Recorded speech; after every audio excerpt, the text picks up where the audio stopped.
Hey guys, check out my Polar Kid on YouTube. You make me so angry. That's funny. The mod disaster. I can hear you in the book. I didn't know that I was going to be speaking today, but I am.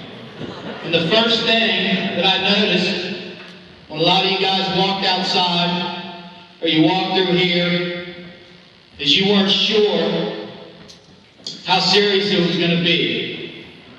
A lot of you guys probably have never seen a serious wreck.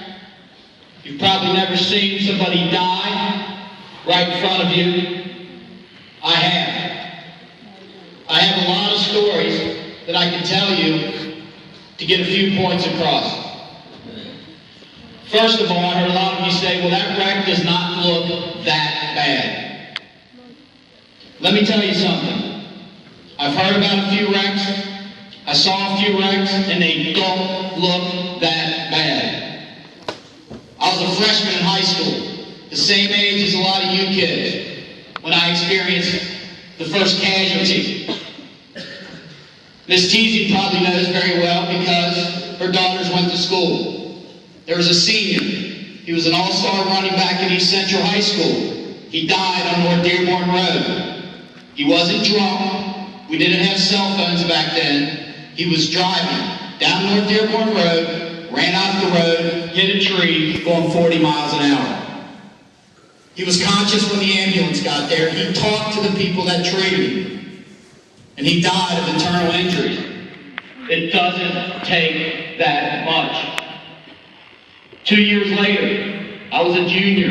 In the middle of the day, we had a kid come back to school, walk into the cafeteria, pull one young man and 3 girls out because they were going to skip school and smoke pot. I know a lot of you think, well, pot doesn't affect the way that I drive. Well, they decided to get high in the parking lot. They left. They drove down I-74. They ran off the road going 80 miles an hour in a Chevette. And if you've never seen a Chevette, the cars, they're about 6 foot long. They're no bigger than a 4-wheeler. They hit a guardrail, and the scene was something that you would see out of a war movie. And that is not an exaggeration. 3 people died, and those living today are missing body parts. Because they wanted to get high, they wanted to drive down I-74, 80 miles an hour. Speed kills. I hear your stories. I see you drive. I'm telling you, it kills. A lot of you probably know people that have died in car accidents. Some of you don't. And trust me, it's a very dangerous, very terrible thing. Get in the car, drive down the road. Let's see how fast we can go. Let's see how many people we can pass on 56. Out of high school. I was out of high school, out of college. 3 of my best friends died in a car accident.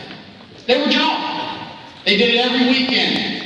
Sit in the bar, get drunk, watch them drive away. I watched them drive away. Did I stop them? No. Did I say anything? No. Because it happened every weekend. And I know a lot of you seniors, some of you juniors, maybe even sophomore and freshmen, you see it every weekend. And it happens all the time, so it's no big deal. That day it was. And the one thing that I remember, the only thing that sticks out in my memory, is it wasn't that bad. I looked at the cars from the same distance that you guys were and said, it can't be that bad. Until you get up there and you see people are dead. Because it is bad. It's terrible. It does not take that much to kill a human being. I heard a story on Dateline. There was a guy, this is a true story. He got in his truck to go pick up pizza for his 2 kids and his wife. And we got on the whole cell phone thing today, but he went to answer his cell phone in his pocket on a street no different than one of the streets out here in Rising Sun in his big old pickup truck. The same kind of trucks a lot of you guys drive. He went in to get his cell phone, and he hit a parked car going 25 miles an hour. He wasn't wearing a seatbelt, and he died of internal injuries. And that is a true story. There was a guy on Mount Pleasant Road. I don't know if you know where Mount Pleasant is. He was driving home. one night, big softball player around the area. He ran off the road, and he ran through a fence. He didn't hit oncoming traffic. He didn't hit, any trees. He wasn't driving 100 miles an hour. He ran off the road and ran through a fence. There's probably a few of you in here who said, oh, gee whiz, I did that. Or, yeah, that happened to me. One of the fence poles came up, it hit him, and he sat out there all night until he died from loss of blood. And I'm not making these stories up. I know more people than you can count on two hands that have died in traffic accidents. From smoking pot, to drinking and driving, to trying to talk on the phone. I'm a little bit older than you, and I went to a bigger high school, and I knew a lot of people, but these people are gone. They're out of my life. I had to watch a parent stand there and lower two of his sons into the ground. Two of his sons. And he had the courage to stand up and talk in front of a group of people about this size because everybody at that funeral was so devastated, a lot of people couldn't even stand up. To see an 18-year-old kid and a 21-year-old kid killed in a car accident because they got drunk the same way they did every weekend. And I know the way a lot of you guys think. It's okay because I don't drink and drive.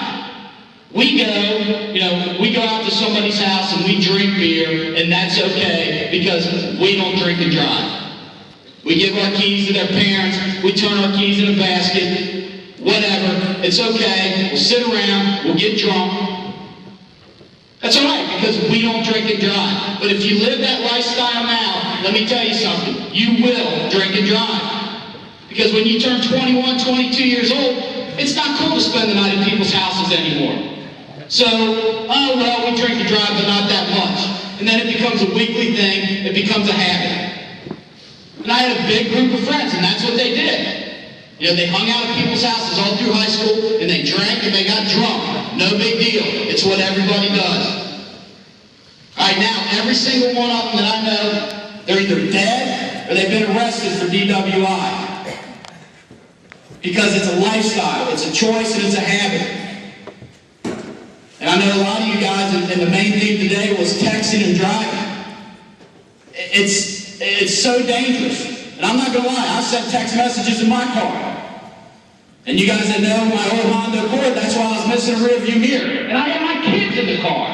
And I think back of how stupid that was and how dangerous that was. But you do it all the time. And nothing happens.